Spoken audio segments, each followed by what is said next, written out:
Tonight's Thanksgiving edition of the Sunday Night Talk is here and brought to you by McDonald's Coffee. Again, not a sponsor. I just seem to be drinking a lot of McDonald's coffee. I stand by it. Never mind that. The episode is here. Sunday night is here. Coming off the Kansas City, Las Vegas, humbling loss. Loss for the Raiders. Win for the Chiefs. What can I say? They fought hard, but ultimately it was a bummer. Okay, forget all that. Me and Omar are here in the Sunday Night Talk. We recap the games. A pretty fun week in the NFL. We learned some more things. We had a few questions as well, as we always do. And a very, very important talk about Thanksgiving, how it goes down, how to plan your Thursday game watching when it comes to eating, drinking, and more eating and drinking. So, everybody, if you're new to my YouTube channel, I also have another show on this channel. It's called Running It Back. It comes out on Thursdays. Check that out. That's where I interview somebody I know, colleague, other comedian, some sort of interesting person in the world. We have a talk about, their life. We figure them out. This week, another special one comes out. I think you're going to like it. It's going to be pretty cool. So check that out. Running It Back. But right now, the Sunday Night Talk for Week 11 with me and Omar, the Thanksgiving edition starts right now.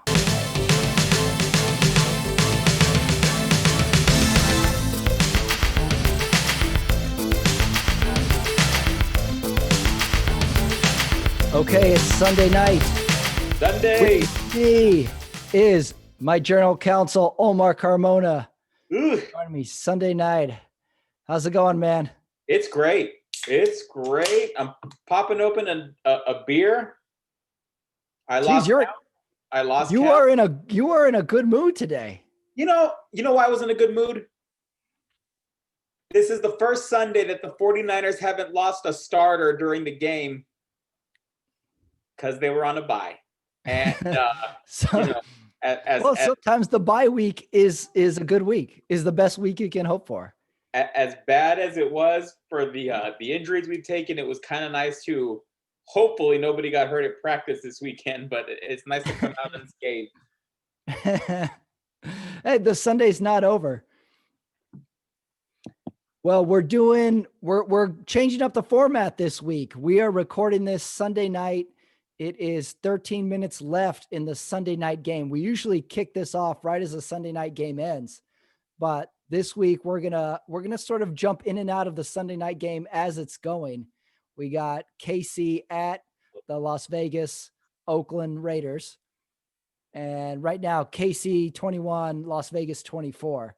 So we're gonna see how this goes. We're gonna update along the way. So far, this game has been an offensive explosion.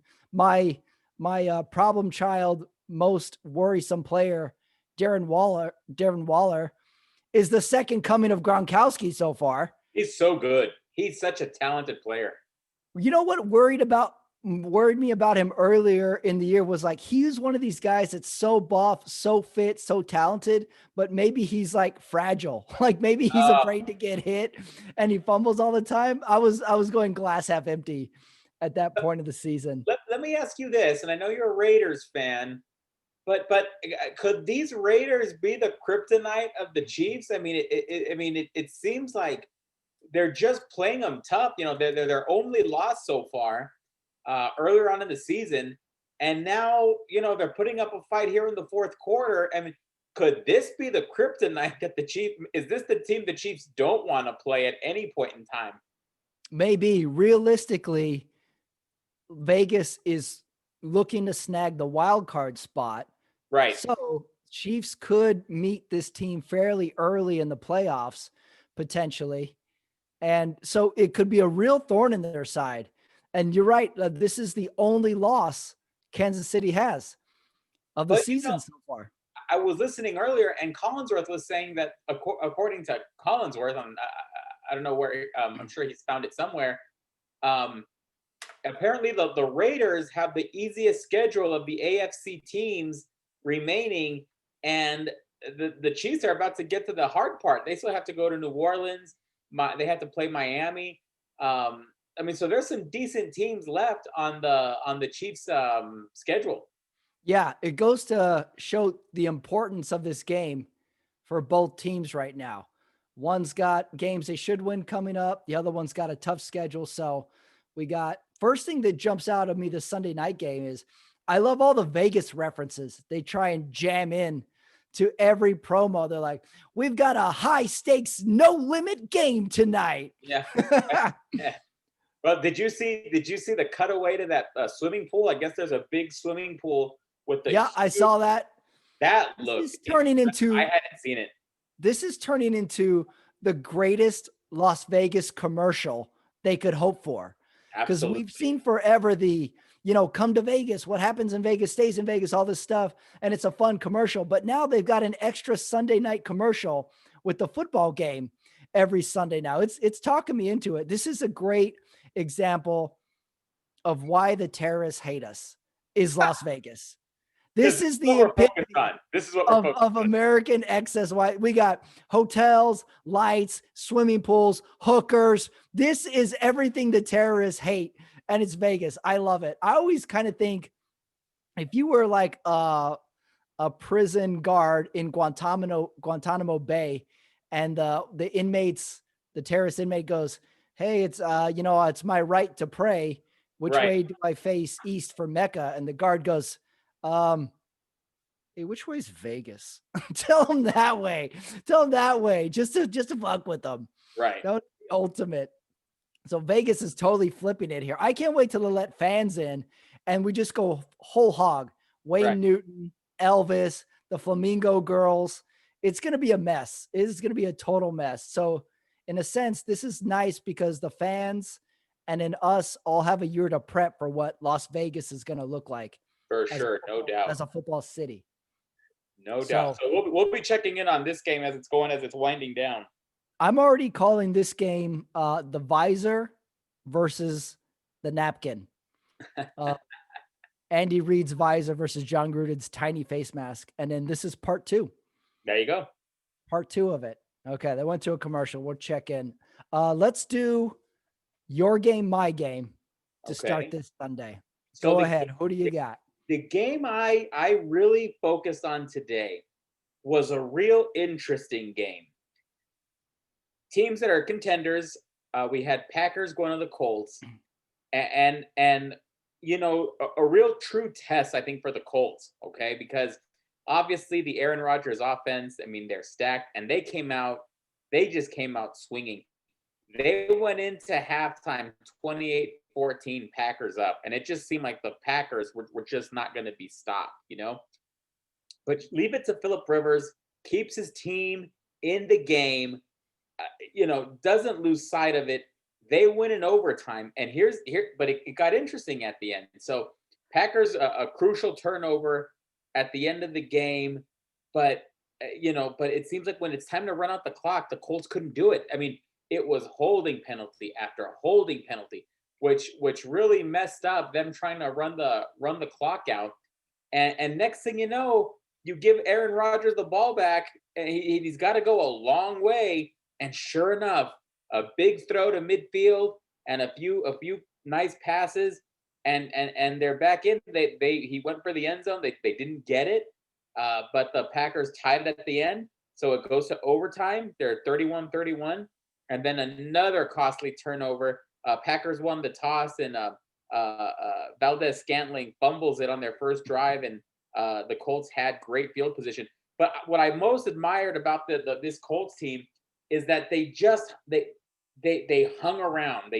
Even though you're up 14, they're down 14. I'm sorry, going into halftime, they just stayed around, didn't lose confidence, and next thing you know, they pull out a big overtime win.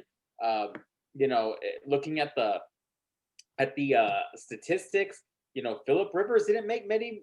He's not making many mistakes. He's 24 of 36 for 288, 3 touchdowns, did throw 1 pick. But Jonathan Taylor, 90 yards rushing, which is welcome. And then just like a lot of receivers. Jonathan Taylor had the most receptions with 4, and he was the running back. So everyone was contributing. which is great for the Colts and huge win for the Colts. And now you got to look at the Colts and say, is this the team that's going to come out and challenge the Titans for the AFC South? Yeah. I was watching this game and I nicknamed it the holding call bowl because that series, I think they had what, 5 holding calls on one drive. It was at end of the drive, and like they went from like 1st and 20. They had 1st and 10 to 1st and 20 to 2nd and 20 to 3rd and 30 to 3rd and 20, and it was just going back, and it just couldn't stop. Yeah, they just couldn't get out of their own way to run out the clock. I like how there was one play. This is becoming my new favorite play in football. When the running back runs for a first down, they jump up and start celebrating, and then they look up and see it's a holding call and they have to walk back. That's my new Absolutely. favorite play. They're celebrating. The 2 fumbles by Green Bay in that game were huge. The Huge. one on, well, I think there was one on a punt or a kickoff, and then the overtime one killed it for him. But it does go to show how offense heavy the game is when Aaron Rodgers has to go to tie it, and they basically start from the 8-yard line, and it takes all of 2 plays, and they're Right. on the other side of the 40. They're already there. How did you feel about the usage of Jacoby Brissett coming in for Phillip Rivers and kind of running? He did not come in for 1 or 2 plays. He was in there like 10 plays. Yeah. They're all runs. I didn't get how he was still effective after they did it 5 times in a row. And they're like, dude, he's not going to throw the ball. He just Right. runs or hands it off. Well, obviously they saw something in the Packers. th- I think the jury is still out on the Green Bay Packers defense, if they can stop. I mean, look. I mean, Indianapolis had 6 different ball carriers this game. So I mean, clearly there was something about the run defense that the Colts, Frank Wright was able to say, look, we're going to try to run against this team. So I don't mind seeing Jacoby Brissett going in there. Yeah, and it did come in kind of handy when Rivers did legitimately have to go out for that foot, ankle, his shoe Right. untied, whatever thing, and then Brissett can just come right in, not necessarily as cold as other backup QB would be, and he could sort of bail him out. But I have Philip Rivers PTSD because every time Aaron Rodgers is driving down the field and they cut away to Philip Rivers walking along the sideline, seemingly talking to himself, I'm like, oh, I know this script. They're going to lose the game. I know this script. Just don't show Philip Rivers on the sideline because he's never going to get the ball back. They're going to lose this game. This was the exception of the rule. They pulled it off in OT to a fumble, though. That fumble was the turning point. Oh yeah, for sure. What Where what, does what game did this you get? kind of I was just thinking, where does this put Green Bay? Where does this put Indianapolis after this? Indianapolis Indianapolis got to be feeling good. Indianapolis is a contender. It's not to say that Green Bay is not a contender, but I mean, I think there's definitely some weaknesses that Green Bay needs to address if they're planning on a deep playoff run. Yeah, it's one of those games where you're like, well, Green Bay, you played pretty darn good. You're on the road, but yeah, this is a costly loss. The 2 fumbles were huge. And then they showed this stat. I'm not sure if I heard it right, but they said Aaron Rodgers had 4 interceptions all of last year, and this year he has 4 currently. So I don't know if that's right or not, but if you only throw 4 interceptions all year long, I got to think you're going deep into the playoffs. Yeah, you could. I mean, there's some. Well, we're talking about it later, but there's some teams I think that are going to have something to say about it. We're back to in the Sunday game check-in. We're back to the Chiefs sort of having their way with the cornerbacks Yeah. of Vegas. But Vegas is getting some more pressure than the first half. Like guys are getting in his face a little bit. And I think the last game, the defensive game plan was not necessarily to blitz a lot, Mahomes, and it was effective. So I'm curious if this adjustment's going to work or not. I also love how Al Michaels and Collinsworth cannot get enough of the Derek Carr audible calls. They love the Carr Love it. audibles. Here's what I wrote down. You got James Harden, Mamba Georgia, You got my favorite, we're good, we're good. And there is one, where's the other? There was one called Purple Walrus. They loved that one. They couldn't get enough of Purple Walrus. Nice. Yeah. But they're moving. The offense is looking good. It's giving me flashbacks to the Rich Gannon MVP years. Oh yeah, for sure. Of me in my dorm room with my college cafeteria card and my unlimited flex bucks. What game did you get this week?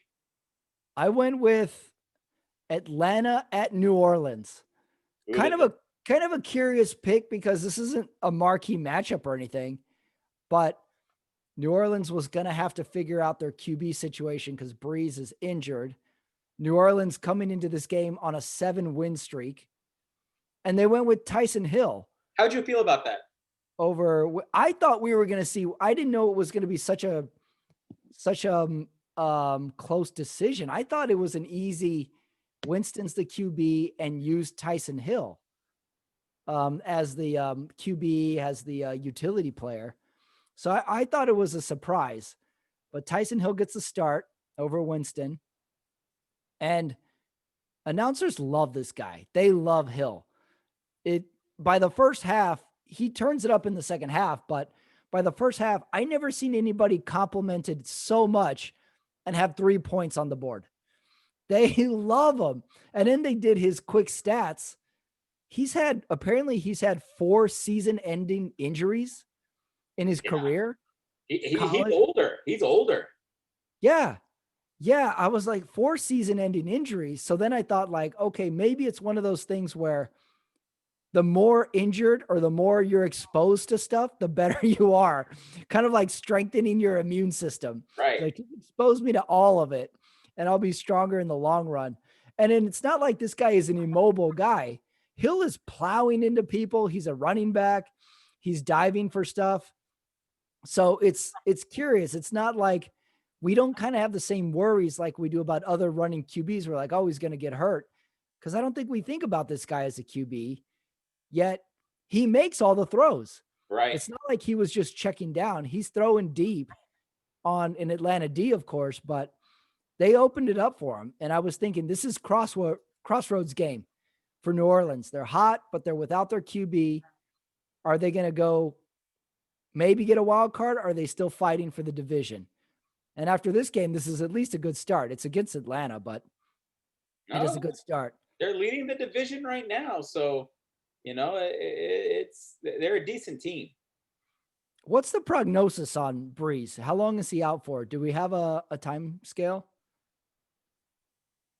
I don't know if I've heard a time scale, but from what people are saying, it's like I read this morning 11 cracked ribs. I mean, that can't be good. Yeah. So we'll see. It sounds painful. I got to think, I'm just guessing, it's going to be 4 weeks, right? I'm guessing. Least. I'm totally guessing. I guess. But yeah, we'll see. We'll see. Well, anyway, big win. The Saints are in control of that division right now, obviously. And because they also have tiebreakers over the Buccaneers. Yeah, and my last poor Atlanta thought is, thank God Arthur Blank doesn't travel with the team. I hate seeing that guy be disappointed. But I think Matt Ryan may be Jared Goff's older brother. He looks like him. He has the same body type. And then he makes all the same mistakes as Goff, too. Takes the bad sacks. I don't know what's going on. These two are carbon copies of each other. Well, so I just can't feel good about Atlanta. I feel bad for them. Where are we at right now with the game? Well, I have 7:07 left, 24-21. Raiders still on top. And then the Chiefs are driving. They need to stop. Raiders definitely need to stop. KC's threatening big time. And yeah, this is goal line time. It's so weird, too. I was watching this in the other game. Offenses get down into the red zone very easily, yet punching it in is almost harder than getting it close to the end zone. Right. Because the field shrinks so much. So it's a weird back and forth. Hopefully my Wayne Newton Las Vegas Raiders can make a stand here. Hold them to 3. What'd you think of Thursday night's game? Kyler Murray versus Russell Wilson. Oh, that was a good one. A lot of Kyler Murray heat coming into that one. His stock was going way up. But and in Seattle, back to Seattle ways. Yeah. That And was a fun Thursday night game. they found a way to win, but I think that now for sure the Seahawks are in control of their division of the division. They obviously can't stumble anymore. But they split the games with Cardinals, but they have a 1-game lead out there. So let's see how this goes. I don't, and the Rams are so that in a great division because the Rams, they may be able to tie the Seahawks on top of that division tomorrow if they win. So we'll see what happens there. What'd you think of Cowboys at Vikings? Oh, you mean Cowboys at the LA Lakers?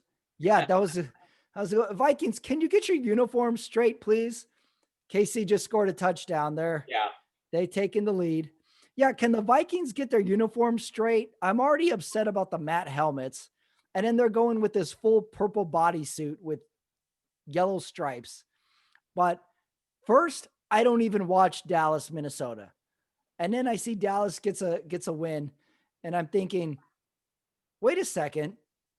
Can Dallas make something out of this season? Well, they're on top in the wins column. Obviously, the Eagles don't have they have a tie as opposed to an extra loss. But here's the thing: the winner of the Washington football team and Cowboys on Thursday, and we're going to talk about that. They're on top of the division for at least a few days. Yeah, this has made the Thursday Thanksgiving game a lot more watchable. Two teams coming off wins. The division is still in play. This is still fun to watch. This is going to be not a throwaway. We suck this year. Let's make something out of it. Are we going to see potentially a 6-10 team win a division? We got to, right? NFC East team is not going to get better than 7 wins, right? I think I've seen a 7-9 team win a division. I think there was one year the NFC West, the Seahawks and Rams, and the Cardinals and Niners were terrible that year. But I want to say maybe 2011, maybe. But they were terrible, and it was a 6-10 that got them in, or 7-9 got them in. But yeah, I don't think a 6-10 team has ever won a division. This is going to be great. The NFC East is so bad, so bad. Yet somebody has to win it. Let's see, what is Dallas's record right now? They are 3-7. 3-7. They are 3-7. And the Eagles are 3-6-1. 3-6-1. What's Washington? 3-7. 3-7. Okay, so this is all. It's almost. You got to throw the records out the window. We just got to win the division. And the Giants are 3-7. Oh, yeah, this is big. This is a big division game then. And Dallas turning the corner.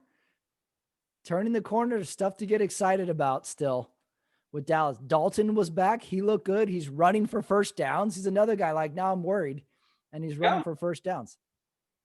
He has him in position to win a division title, for God's sakes. That's crazy. But speaking of the other bet, at what point does Carson Wentz get benched in Philadelphia? I don't know. I'm thinking that. I don't think anybody knows the answer to that question. I think Doug Peterson hates him, and he's just playing him out of spite. So why not? So then why not play Jalen Hurts? See what this guy brings. He's more athletic. Well, I think I'd try anything at this point. But if you're the Eagles, hey, look, you're a half game up on the rest of the division. So, but at this point, Carson Wentz to me is a liability. Are they using Hurts at all? Like in very little, from what I've seen, very little. But what do you think that's about? Why not? I mean, he's young. Start him more. Right, he's young, but I say put him in. The Browns won today, 22-17. But Wentz 21-35, 235, 2 touchdowns. He just wasn't impressive. I mean, he's not even a game manager anymore. He's not he doesn't seem dynamic to me. So I think it's time to move on, even if it's at this point in the year and you're ahead of the division by just barely. But I say it's time for a change. 5:54 left in the fourth. Vegas starts a drive. Let's see, on their own 25. So realistically, there's gonna be at least another possession Yeah. out of this. Well, 28-24 trailing the Chiefs. So if you're the Raiders, you close do game. not want to leave. You don't want to leave Mahomes with any time. This is total no man's land, though, because you're going to score and realistically leave a couple minutes on the board. I don't see a 5+ minute drive ending in a score. You need a touchdown. The offenses are so quickly to get off the field these days.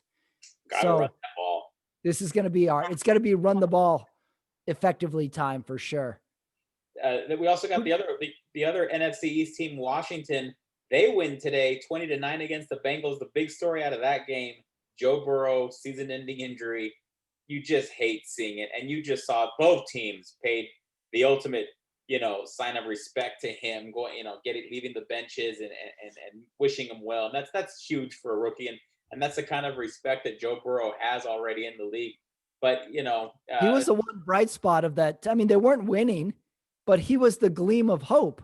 He was the guy we're like, look at, he's playing well, he's gaining experience. And now the one bright spot was snuffed out right. I saw torn ACL as a report. I don't know if that was official yet, but we know it's season ending. We know he's not coming back this year. Yeah, we saw Chase Young, the number 2 pick in this year's draft, also went out to say hi, to wish him well, which was nice to see. But Bengals, they were not that they for purposes of this season, they weren't really going to go very far. But getting Burrow that valuable experience was huge.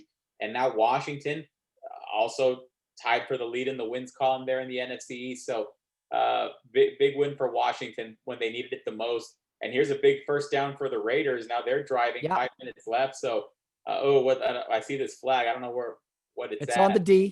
Good. It's on the D. Aguilar caught it, or as my dad calls him, Aguilar. And so we got a little movement here, a little movement coming. That's good. Quick, right off the top of your head, winner of the AFC East or NFC East. Who's it going to be? It's going to be the winner of this Thursday night's game. You're going to leave me hanging. All right, fair enough. Good teaser. Here's the other. Go ahead. No, I just said you don't see Andy Dalton as you don't see him as a quarterback that's going to run the table even with this Cowboys team. You know what I mean? It's not going to happen. But who is going to run the table in that division? It's somebody's gonna do it, right? They can't just NFL can't just kick out all of the NFC East, can they? Can they? I don't know. No. Can they? But here's the thing. Right now, Washington, who's their leader? It's Alex Smith. He's got the experience, Mm-hmm. And so I think we got to be paying attention. Riverboat Ron, great coach. And I that's one of the few things that Washington team has done in the last few years that I actually agreed with, and that was bringing Ron Rivera in. He's a winner, and I always liked him. I think Washington's going to go somewhere. So I'm not saying they're going to win a playoff game, but I think just making the playoffs in this division is obviously, the big news. But we'll see what happens. Speaking of a team that's not going to be in the playoffs, and they are just so disappointing. What happened to the Lions? I mean, sure, they're 4-6, but they got shut out today by Carolina. Matt Stafford did absolutely nothing. And I say this because PJ Walker made his first NFL start for the Panthers in place of Teddy Bridgewater. And the Teddy White Gloves. And the Lions just didn't do anything. The Lions are the vanilla wafers of NFL teams. You always sort of like, not bad, vanilla wafer, but you would never choose them as a cookie. Never. And that's what they've been. They never make the playoffs. They win a couple fun games and we are forced to talk about them for a week and a half, but they always fall by the wayside. We like everything about them, yet they never really perform. Right. But I don't know, man. Maybe I'm at the point where now it's time to start from scratch. If you're the Lions organization, maybe it's time to blow the whole thing up. It's just like this fumble. We fell on top of it though. Okay, drive's still alive. Nice. Drive's still alive. So then of course then speaking of it, but hey, Panthers, scrappy team. They get a win. They go to 4-7. Again, I don't think we have much hopes for the Panthers, but nonetheless, a good I think they're going places. Then we have the Steelers, and why don't we open the show every weekend with the Steelers still undefeated? They're 10-0. They are 10-0. I was thinking the same thing. Like we always forget about the Steelers. they're 10-0. And, 10-0. and like I told you last week, I think they got the Bills coming up, but that's about it. I mean, this Ravens game is going to be a big one, but even the Ravens have taken a step back, and so I think Steelers. I mean, they're looking at a 14-2 season. Worst case scenario, I think. But they won. Was it pretty? No, it wasn't pretty. But 27-3 is still 27-3. Jaguars aren't going anywhere. So that another big win for the Pittsburgh Steelers. 10-0. It's undefeated watch time for Pittsburgh. If you're the 72 Dolphins, it's time to keep an eye on them, see if you can maintain. Right. I said last week that I think they lose 2 games. So their hard part of the schedule is not hard part, but competitive part of the schedule is coming up. Right. So starting with the Thursday night, like speaking of Baltimore, Tennessee gets the win in OT, gets back on track. Right. And again, I think teams have really focused on Lamar Jackson. He's not making the plays he was making last year. I definitely see a lack of toughness with this team as opposed to other Ravens teams, but I think they have big concerns, and if they're not careful, if they don't get a win this week, it's over. The Steelers are gonna walk into that division championship. Right. They are a do or die time. They are must win time. But Yeah. Lamar, like I was giving Lamar a hard time because he never throws down the field. He threw down the field in this game. They just didn't come up with the win. Right. But again, not great. Speaking of other two teams not looking like playoff teams, Patriots lose 20-27 against the Texans. Not good. Patriots. I mean, Patriots got to stop messing with our heads because they are the stock market to us. They're up, they're down, they're down, they're up, they're down, they're down. I say write them off. It's going to just be an up and down nothing season for them. I agree. We can write them off. It's like this is just going to be their learning season. They're going to be up and down. It's going to be when this season wraps up, they're going to have to make some serious decisions what they want to do as far as quarterback. It's a tough time for them.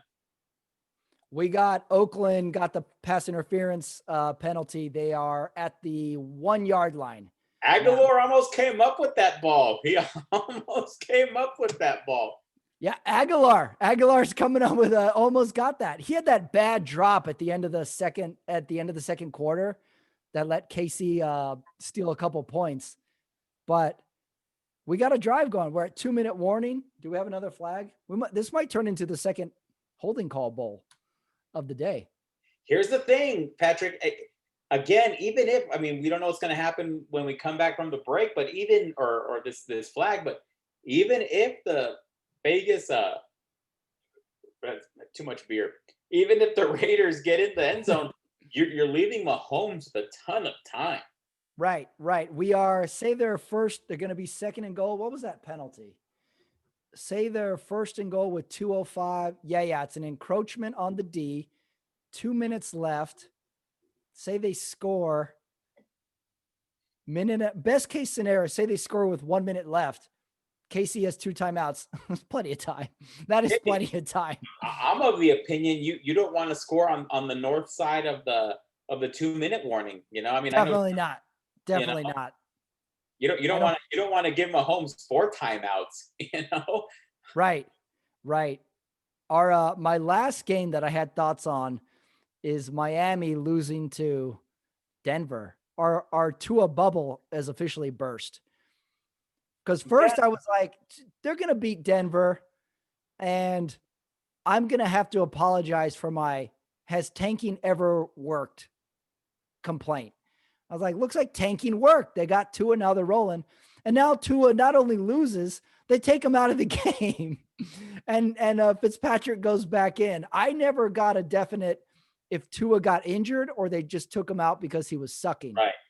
I don't know. Again, we're trying to figure that out, and we were talking about it before the show started. I don't even if he wasn't having the best game that I do know. I don't think you take him out even if he's struggling. You don't do that to the kid. I mean, you benched Ryan Fitzpatrick, a seasoned vet who's played a Yeah, lot. if your Tua's playing and he's playing poorly, you don't take him out for ineffectiveness. This is growth time. If he's injured, you take him out. But Right yeah, now, I'm still waiting to see that the but Tua bubble burst. big win for the Broncos. That they really pulled it out there. Again, maybe we'll talk about this in another show. I don't know what to think about Drew Lock. I don't know what Elway thinks about Drew Lock. You know what I mean? I don't know what Drew Lock thinks about Drew Lock. He looks like a kid out there. Yeah. So we'll see if he's the quarterback of the future in Denver. But they need since Peyton Manning has come and gone. They haven't had much success from the quarterback position there, and we'll see if it seems like this team likes Drew Lock, but he's going to have to improve as well. Huge hit to the Dolphins and their AFC East run. We were talking them up big time last week. We're like, AFC Buffalo, it's not in the bag, and now it seems like it's in the bag. It may be in the bag. It may be, and you know how I feel about Josh Allen right now. The Jets at Chargers. Look, not a whole lot to say here. Both these teams I didn't even write this game down. This is all you soloing the Jets. I did keep an eye on it, but oh my God, what a matchup! What a matchup for the late game. Justin Herbert, 37 of 49, 366 for 3 touchdowns. So this team fires it down the field. Keenan Allen, 16 catches, 145 yards, and a touchdown. I mean, these are gaudy numbers. But this is what there's not a whole lot to take out of this game. The Chargers won, bottom line. They finally won. That was good for them. And I have been so down on the Jets all year. I got to give them credit for one thing. Those uniforms are nice. Okay. You like the white on white. I like the white on white with that green. It just looks like a real clean, a real sleek. The old 80s Jets uniforms. I love what they did with their unis. And so New York fans, I'm sorry. I've been down on you all year long, but I'm going to give you credit. When it comes to an organization, you have some great uniforms. At least they have that. If you're gonna look good, and if you're gonna lose, at least look good for a little bit. It's tough because then it works the other way. Because then if you have the greatest uniforms, then you go like, yeah, great uniforms, but you guys suck. It cuts both ways. It's difficult to figure out. They got the shiny green. They went white pants, white jersey today. Did you see that play where Keenan Allen catches the pass and the Jets receiver kind of tears off the bottom half of his jersey? And Keenan Allen's walking around with this big old drape around. I don't even think he fixed it. I think he just stayed put with it and just continued to play. Good win for that was a feel good win for the Chargers. Good for them.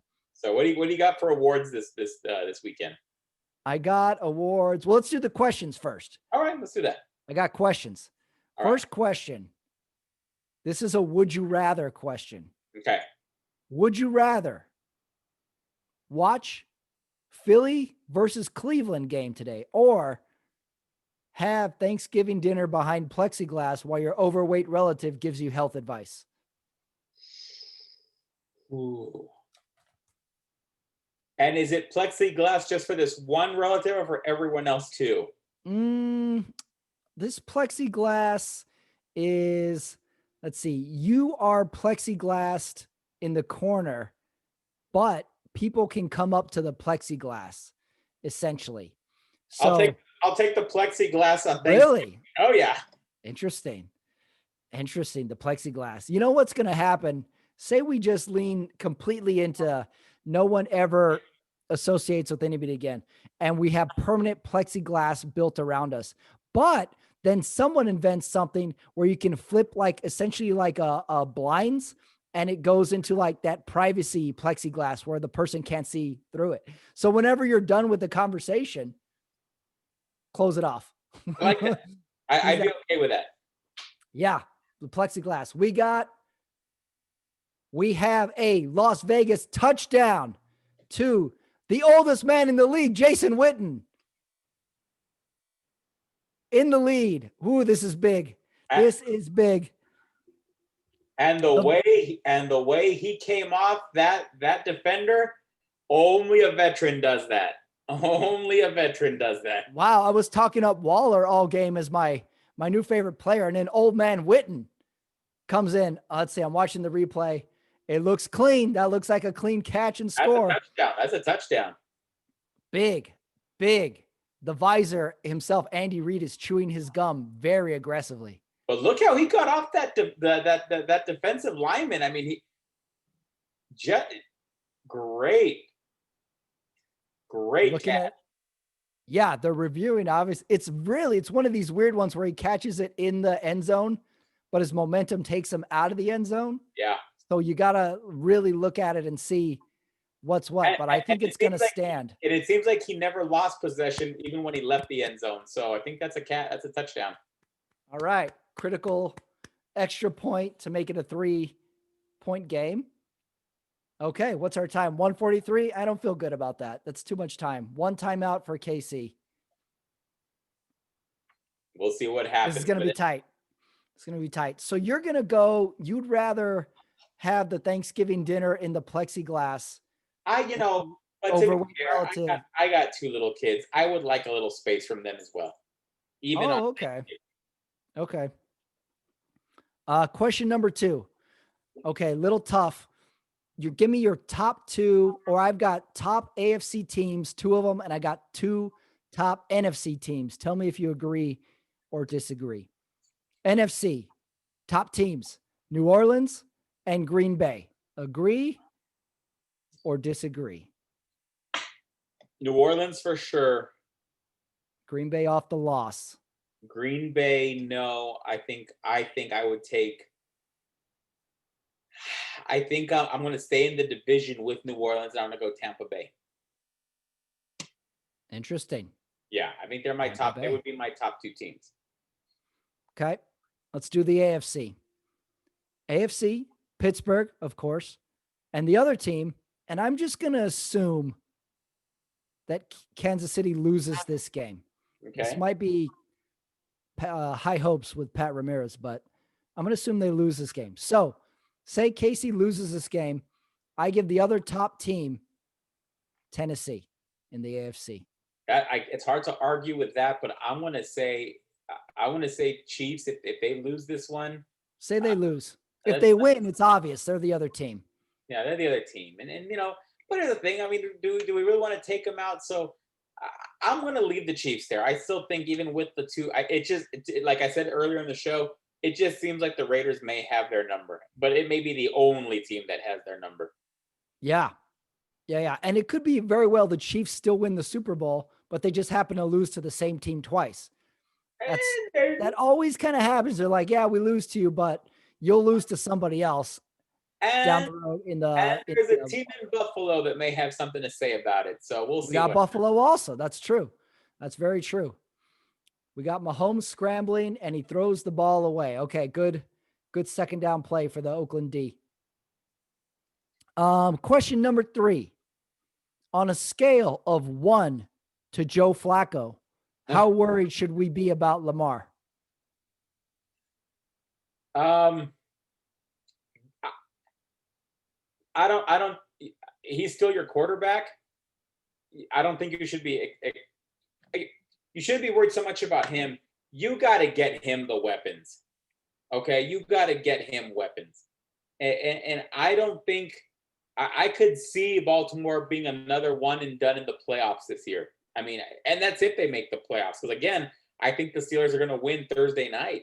So at 6-5, that's not a gimme that that the Ravens are going to be in the playoffs. I think that the Ravens really need to evaluate that they really need to get some weapons there on offense. Do you remember last year in the playoffs? I was doing some deep Lamar thinking. Do you remember last year in the playoffs, the Baltimore Ravens had the Saturday game and they went down by a lot of points early, and Lamar is just moping on the sideline. His head is down. He's sitting on the bench, and they lose the game.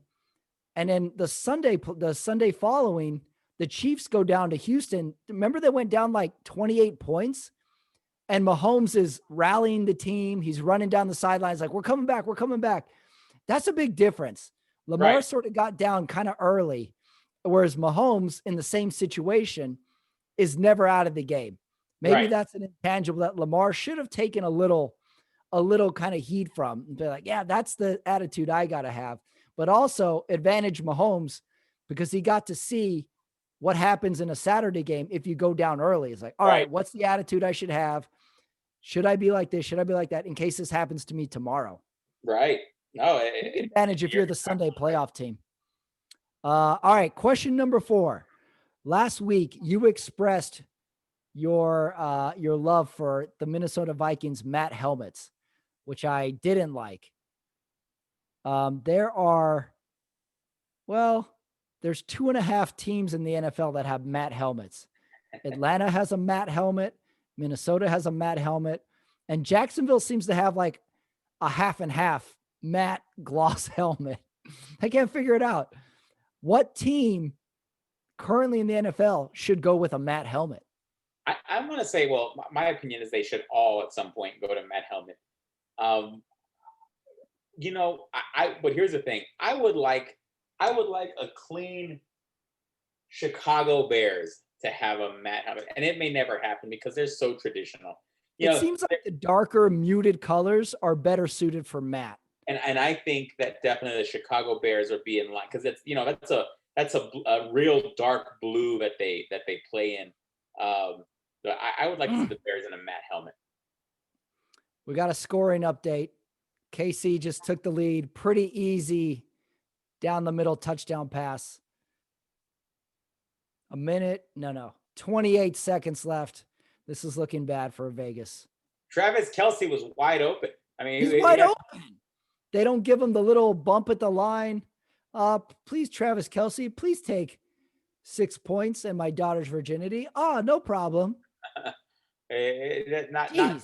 not good defense. But like we said, No. The secondary is getting killed this whole game. The visor, Andy Reid, is now in the driver's seat.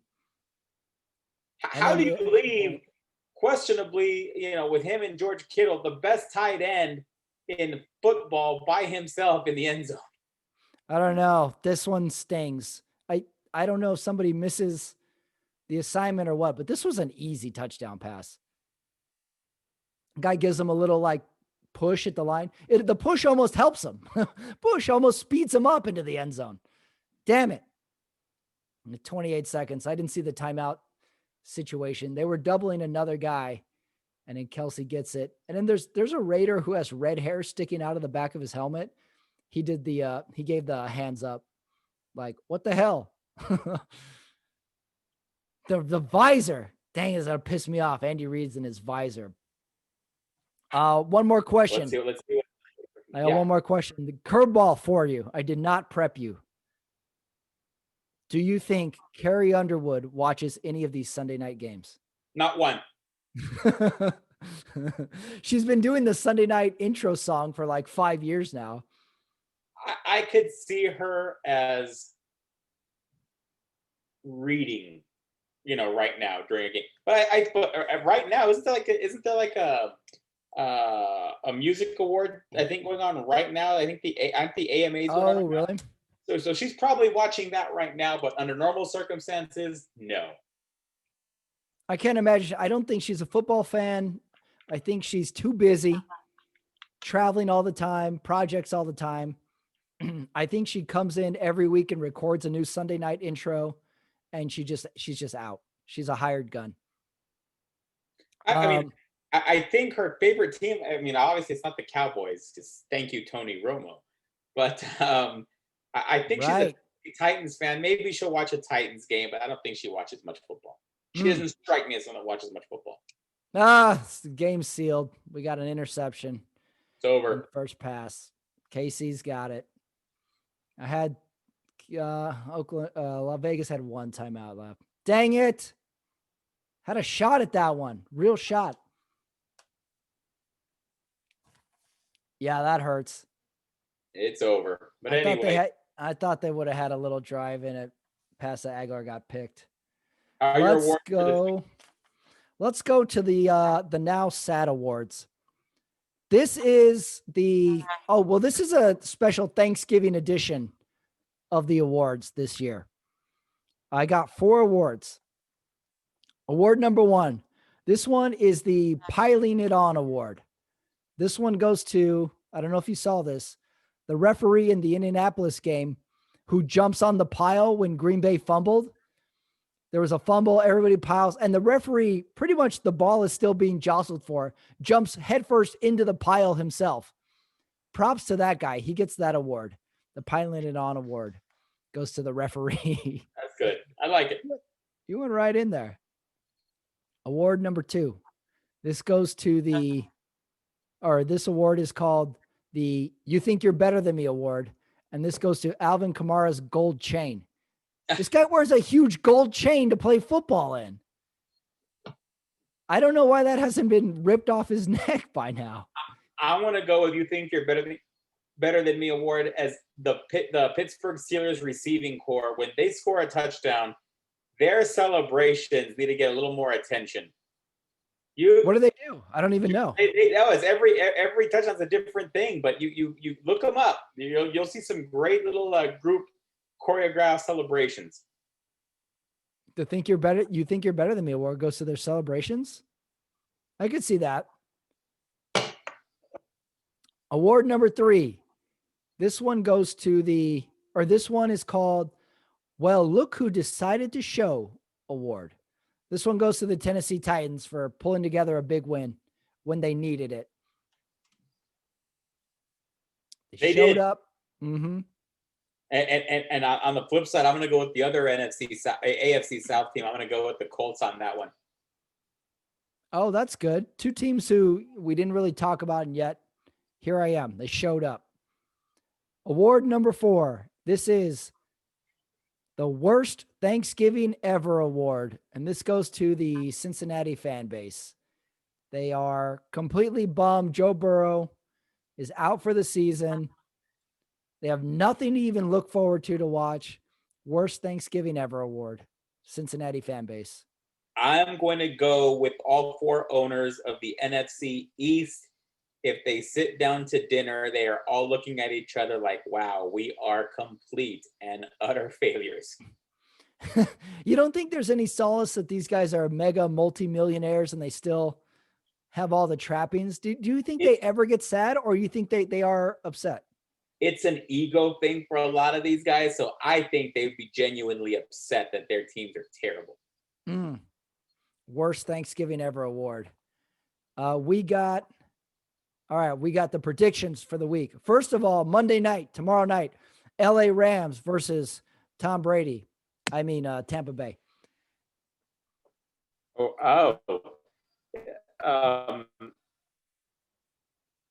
Well, it's I'm gonna go with the Buccaneers. Okay, this is gonna be a tough game. Okay, but I think it's gonna be. I think the Buccaneers. It's a game that the Buccaneers have to win. They have to win. One, they need to keep pace with the Saints, but you can't be losing out of the Rams and expect that you're going to have an easier time with the other NFC teams. So I think that Tom Brady's going to get it together for this game, and I think that the Buccaneers will pull it off. I'm going to go Buccaneers 29, Rams 16. I'm going to pick the Rams for the sole reason. I never trust the Rams. They play good when you think they're going to play bad. They play bad when you think they're going to play good. So I think they bring their game to Tampa Bay this week, and I think they win it by 8 points. Okay, nice. I'll go Rams. Okay, now this week, though, we have special predictions because it's Thanksgiving week. Yeah. And can I say the best day of the year for me is the Wednesday before Thanksgiving. Okay. I think it's the best day. Number one, Thanksgiving is a great holiday because it's one day. There's no presents. It's based around a meal. So it's the best holiday because of that in its simplicity. So that's why I like Thanksgiving is the best holiday, but the best day of the year is the Wednesday before. So much anticipation. You're off from work, so you've got a long, long weekend ahead of you. So Wednesday, that's where you make all your plans. Remember when you would be in college and you would come home for Thanksgiving, and then you would go out on Wednesday night. You would go to the bars and you would effectively have a high school reunion the Wednesday before Thanksgiving at the bar, and you would see what everybody was up to. And then you would make plans. You would say, like, how long are you in town for? Oh, I'm leaving Saturday. Oh, I'm leaving Sunday. Oh, we'll get together for sure. You never do. You never get together, but you make all these grandiose plans for the long weekend. Wednesday before Thanksgiving, best day of the year. Well, see, and I lived in San Antonio in college, and I remember the Wednesday before Thanksgiving was terrible because, see, I didn't fly much back in those days. I was saving all my money, and I would just, either just drive. And I just remember the Wednesday before Thanksgiving was terrible because I had a 7.5 hour drive in front of me, and that was terrible. Oh, really? You would drive it? Yeah. And you wouldn't like it, huh? So, well, I have a weird Thanksgiving. I mean, we all have a weird Thanksgiving this year. But this year, my parents told me not to come home for Thanksgiving. I heard that. And I don't even think there's any COVID cases. I think they just don't want me to come home. I'm halfway. My mom is halfway convinced you can get COVID through the phone now. No, there's plenty of cases here in El Paso. Don't worry about that. She told me, we'll play it by ear for Christmas. A volcano may erupt. We don't want to go too crazy. I'm on to their little game. Right. But yeah, so we'll see. But anyway, let's go to the games. What do we got first? Okay. We got 3 games on Thursday, and I gave each game a name. Thursday game, Texas versus Detroit. This is the early one. This one is called, Is It Too Early to Crack a Beer game. On Thanksgiving, I'm going to say it is never too early to crack a beer. But here's where I'm going to caution some of my fellow drinkers out there, okay? This gets you very tired, okay? It relaxes you. It's more, you want to chill out. So I think you're likely going to be falling asleep on the couch during the next game, which is a game I think we all want to watch. Because it seems like no matter how bad, and we'll get to this, the Cowboys are, you always want to watch Thanksgiving in Dallas. So if you want to make it to the second and third games, do not drink a beer. I'm going to go with this. Pop open a bottle of champagne. Oh. It's Thanksgiving. Enjoy it. Okay.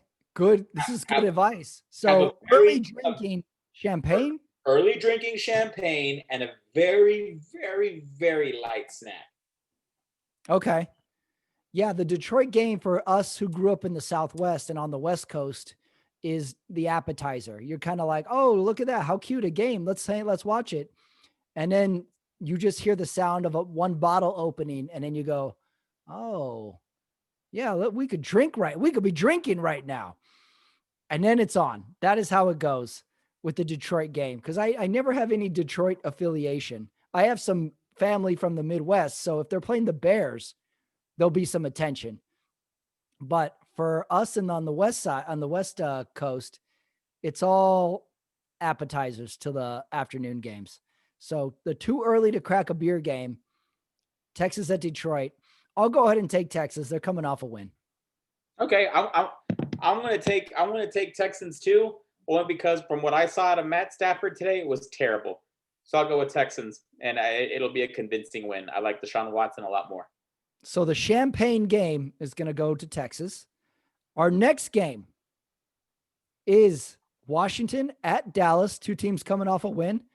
This game is called the Load Up Your Plate and Hope for a TV Tray game. Okay. I don't know how it works in your family, but I never knew you didn't serve Thanksgiving dinner at halftime until my brother got married and had Thanksgiving at another house. And he said, do you know these people sit down at a table to eat Thanksgiving? I'm like, no game? He's like, no TV trays, no paper plates, no muting the game for grace. I never knew you sat down for Thanksgiving dinner. I always thought you watched it on TV trays. Well, I think that's to each their own, and everyone has their different tradition. And I've spent many a Thanksgiving at your house and at your parents' place, but I'm of the opinion that you eat in between the Lions and Cowboys game. Oh, really? I'm You okay have with the meal halftime. between. I'm Okay. How okay much with time is in halftime. between? I think about 30 minutes. But I mean, it depends. I mean, if you're going to eat that early, I mean, you got to prepare. You're going to be eating a lot, But this is why I say that's the best time to eat, because then for kickoff of the Ravens Steelers, the third game on NBC, then you can fill up another plate and basically have a second meal. Oh, so you can stagger it, planning for the third period. It's like you got to treat it like a hockey game. Right. Hockey game has three I periods. I think if you eat at halftime of the Cowboys game, you're almost getting close to no man's land where it may not be cool to eat another big plate before you go to bed. Mm, yeah. I always joke with people. You say everybody says the big prayer before the meal. And for that, we don't turn off the game. We just put it on mute. And then you'll always see one or two people peeking over everybody to look at the television during somebody's rambling grace. Right. We can't turn away. Cannot turn away. The Cowboys game is a big, big deal. And it's always eaten on TV trays. I always eat on TV trays. Who do you got? Washington versus Dallas. I want to go with the Washington football team. I'm gonna Oh go my God, really? 19-10. Washington will win this game. I For the told you. sake of humanity, I'm gonna go Dallas. I'm gonna go Dallas 21-17. Home Okay. game. Dalton is back. They're coming off a win. It's Thanksgiving. For the sake of humanity. So let's assume, Patrick, you ate at halftime of the Cowboys Washington game. Yep, which I do.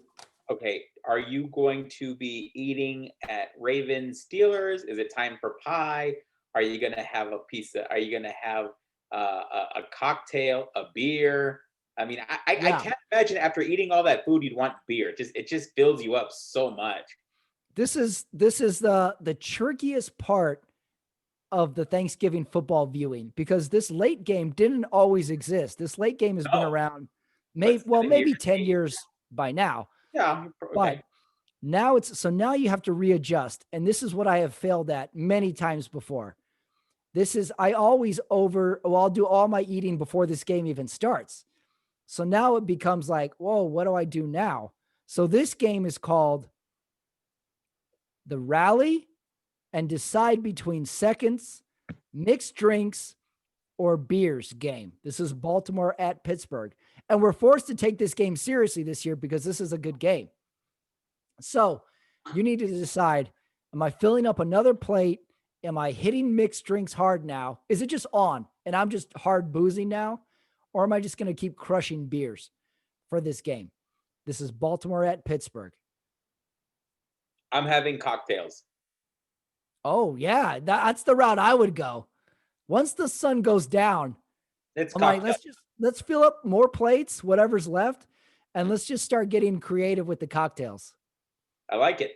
What's your cocktail of choice? What would you go Well, with? I'm a Scotch. I'm a Scotch. If I'm outside with some friends or family and it's cold outside, I'll probably drink Scotch neat. If I'm inside, I may like it on the rocks. But there's going to be Scotch, and it's going to be either neat or on the rock. No mixer. It'll just be Scotch. If I'm home, so here's the big thing though. If I'm home and I don't have to drive anywhere, okay, then I'm not gonna worry about dessert. I'm just gonna be drinking the rest of the night. Yeah, that is a good point. In the past, this late night game is sort of the dessert. So after, say, your family has their Thanksgiving, then you invite them to your house. So you would, in the past, you've come over with your family to my family's house for the late night game. So it's almost like a second wind. You're like, oh, look who's here. It's Right. time to crack some. What's going on? Time to celebrate. That's where it can get dangerous because you've given the party an extra boost because now we got new guests. Say you come over to my parents' house and we're like, oh, look who's here. I like the mixed drink. I like that you go, what'd you go? Scotch? I went If it Scott. was if it was me and I've got a full bar, I would go, if I'm going to go neat or on the rocks, it's going to be whiskey because it's a wintertime drink to me. It's a good sipping drink. But I got to say, this year I'm changing it up and I was experimenting with making my own Bloody Marys recently. And you know me, I love Bloody Marys.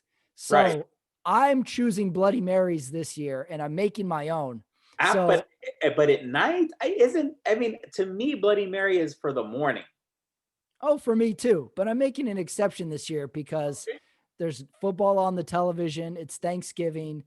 I already love Bloody Marys. And if I can make my own, then I already factor in, well, it's going to take two of them for me at least to get it right. Okay. So I'm That's going to be fair. 3 deep by the time this game gets into the third quarter. I like it. That's a good strategy. Yeah. Yeah. I made one this morning. I'm drinking Bloody Marys at 10 in the morning now and I'm calling it practice. I'm calling it like, well, I got to study up. So I got to drink a couple Bloody Marys a night just to figure out how to do it.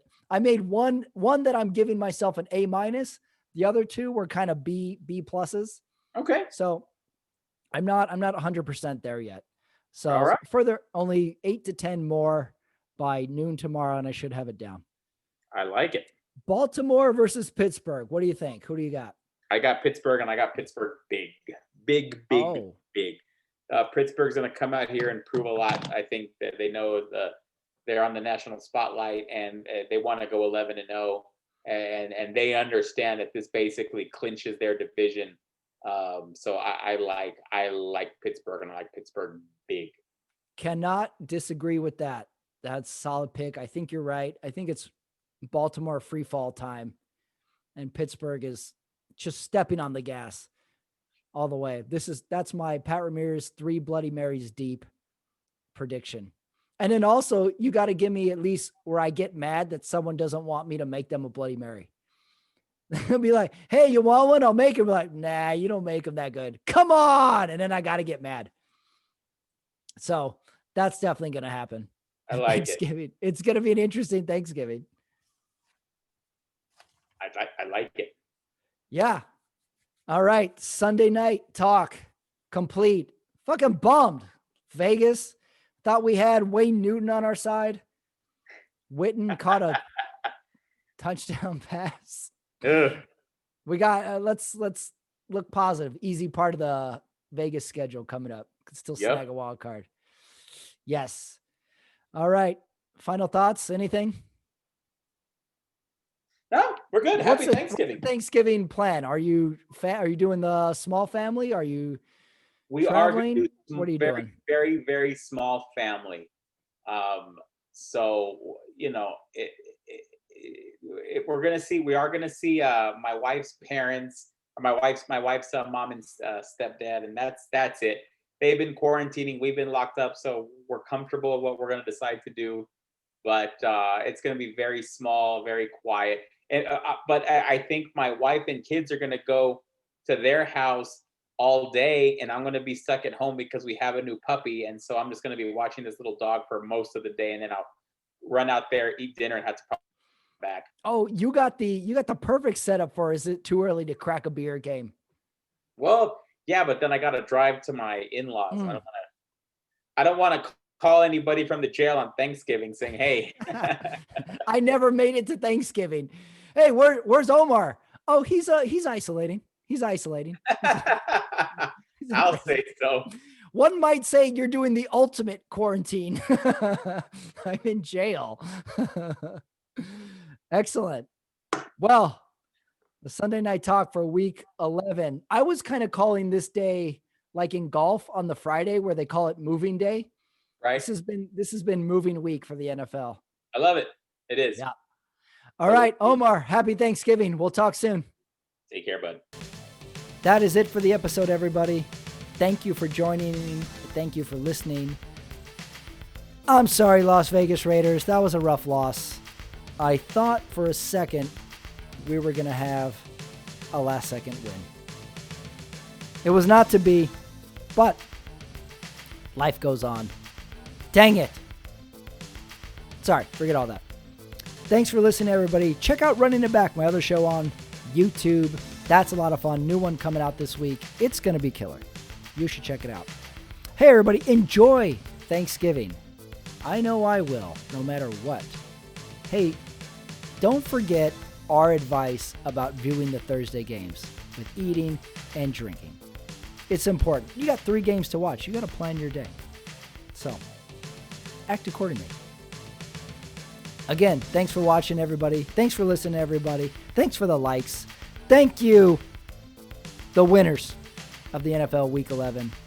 Thank you, even the losers of Week 11 in the NFL. Special stuff coming up. We're going to shoot to really recap Thanksgiving this week, too, me and Omar. Give you an insight into the craziness that happened. I hope we make it out alive. See you next time, everybody.